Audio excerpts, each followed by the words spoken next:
Gaffer, before we start, I just want to ask about the appointment of Lewis Young as your new first team coach. How's it been working with Lewis since he's joined the club? Yeah, really good. We got to know each other quite well doing one of our badges together, and I really liked him when we was together on the course. Liked what he was trying to do in his sessions and stuff like that, and obviously experience he gained at Crawley, being part of the first team sort of management setup. Then had an interim spell as manager. Then he went back to being a coach again, and then another spell as manager. So he's sort of experienced a lot in the last couple of years, and I think it's nice to have that common thing where he knows what sort of how it is to be a manager as well, and how he can help and speak to players. And that already in short term he's been with us, and he's had a few individual meetings with boys trying to help him with some stuff he can show them on clips and things like that. And also on the training pitch, he's enthusiastic like the other coaches are as well. So yeah, I'm really pleased he's on board. And it was nice to get it settled so that we know what we're doing moving forward and going into the summer as well. For a few days on then from our last fixture with Dorking, what are your final thoughts from the match, the performance and the result overall? I think the result sort of, made me feel the way I did at the end of the game. If I take it in sort of two blocks, the first half, everything I was asking of the players, the intensity I wanted them to show, the pressing and the energy that they showed as a group was really, really good. Had a couple of really, really strong chances, watching it back, a couple of chances that I expect the boys to take. And unfortunately for us, they didn't take them. And then I was hoping we was going to kick on in the second half. And to be fair to Dorking, they sort of tried playing a little bit less from the back, and they went a little bit more direct into Pryor, and that caused us different problems as well. But we give away a couple of really bad goals, and I think that sort of knocked the stuffing and the confidence out of the players, and the energy levels clearly dropped. So it's something that, if I want to play a certain way, the intensity of how I want them to play, then training's got to up as well. And people have got to show me that they can do that intensity, and what I'm asking from for 90 minutes is no good seeing it for 45 minutes and then not for the next 45. I understand it because that's, I'm asking them to do something probably different to what they've done before. But moving forward, that's how I want it to be. I want to show real front foot togetherness and pressing all together all across the pitch. And I think that's what the fans are going to want to see as well. It's a bit of a strange one to play on a Friday and then a Monday afternoon. So with the bank holiday weekend coming up, how has preparations been? Yeah, good. Yeah, look, it is different, but I always say it, but that's what probably separates this league apart from a lot of others. You go into this period knowing you're right at the back end of the season. I think a lot of things in the course of this weekend will take care of.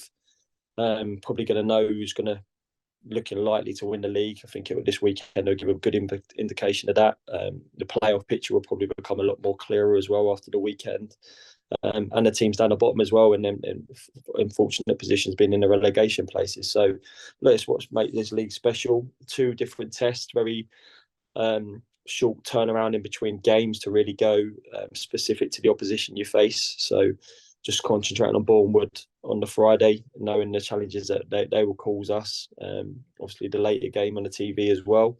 And then that takes care of itself, and then you get ready for the one on the Monday against Sheffield, which will be a complete different, probably style of play, complete different opposition. But they clearly have some threats that they can cause us as well. Just touching on absentees, and how are Sydney Ibby, Elliot Justin, and Elliot Johnson doing? Look, it was great news for Sid.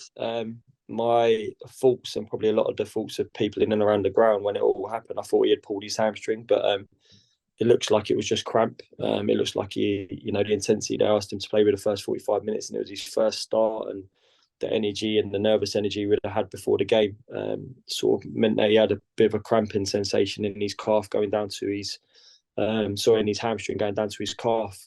So that was good news. I didn't expect to see him this week, but he's been back out in and around the group, not being able to do full training, but he's out there, and I didn't expect to see that, which is a real plus. And Elliot Justin's coming on really well, really, really pleased with the progress he's seen, and not surprised by his from the moment he got injured and sort of the first or second day I was with him to seeing how hard he's worked in the gym and the way he is as a professional. I can see why he's been one of the top goalies in the league, and he weren't just, well, that's my season done. He was up straight in the gym. I want to be back as soon as possible, and he's looking really, really positive at the moment, which is pleasing to see. And Jono, just that his missus is pregnant, and there's been a few where we thought she was going into labour, a little bit of this, that, and the other. So I think we're just going to have to take that day by day with him. Anyone that's gone through them sorts of things, that it's not we want it to just happen, and the baby's here, but sometimes it takes a little bit of time, and yeah, we're just taking it day by day with Jono. But he was in training yesterday, which was really pleasing to see him.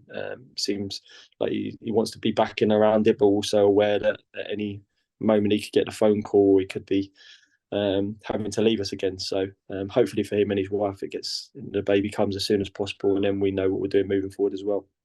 On to this Friday's game then with Boreham Wood. What do you make of Luke Garrard's side? They are what they have been for the last 4 or 5 years. Incredibly competitive, play a front foot type of football. And you have to stand up against it, and you have to be prepared for it, because if you're not, they win games of football. And that's what they've done consistently now for a number of years.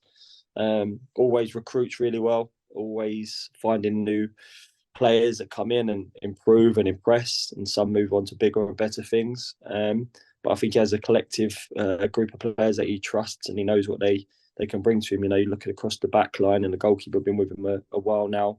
So you've got Payne holding midfield, who played for me at Eastleigh, and I know the type of character he is and the professional he is. So look, they'll be a really tough test, but a different type of test that we've probably faced in Dorking and Gateshead, the way they play, but nonetheless one that we're going to have to stand up to and trying to implement the things that we want to see. But yeah, it'll be a hard game, but one I'm looking forward to, and hopefully, being on BT as well, and this type of game players should want to be involved in.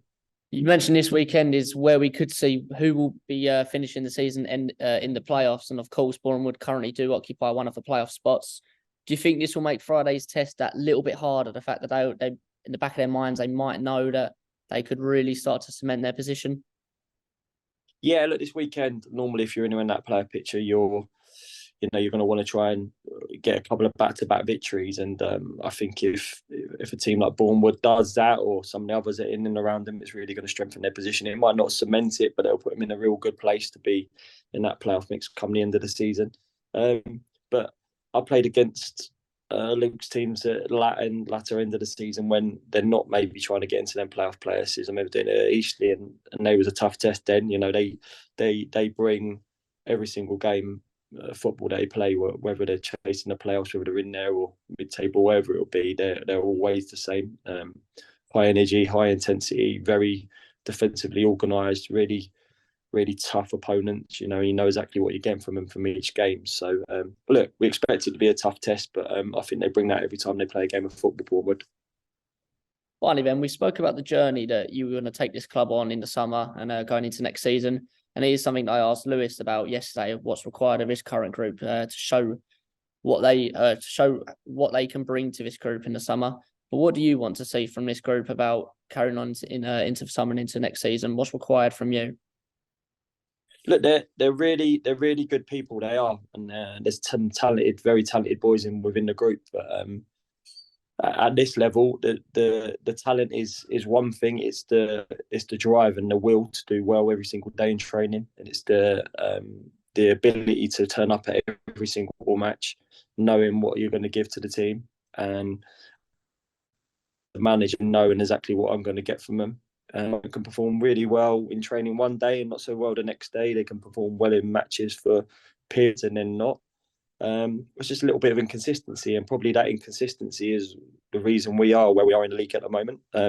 So I have to be consistent with my messages, and I have to be consistent with what I'm asking of people. And from now to the end of the season, that's exactly what I'm going to do. There's certain expectations I have and won't go away from.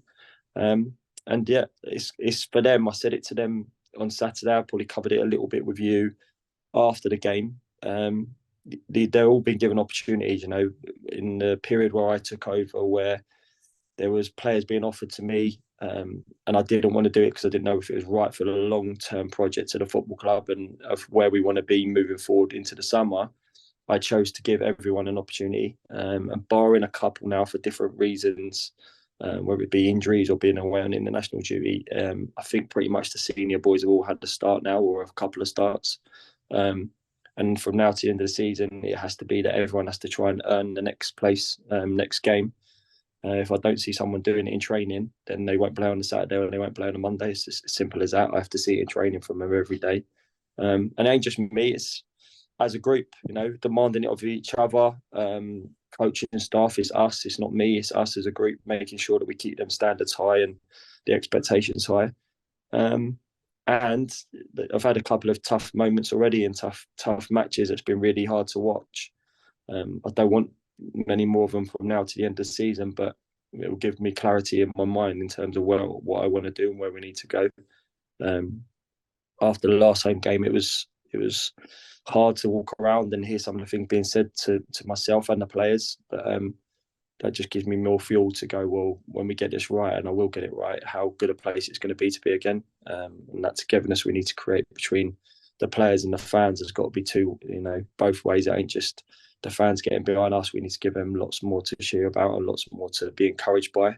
And that's what I want to try and do from now to the end of the season. It's going to be incredibly tough because of the circumstances of it all, but my focus is I want to get into the summer in a good place so we know where we are moving forward, to have a strong season next year, because it's looking really tough to make that top 7 now. But my fuel is to make sure that we're in a real good position to make that top 7, and anything's still possible. But I want to be where we're in them places coming this time next year that we're looking to cement it over a bank holiday weekend rather than looking outside of it going, we've got to put a good run together. We need people to drop out. That's my focus in how we can be that team.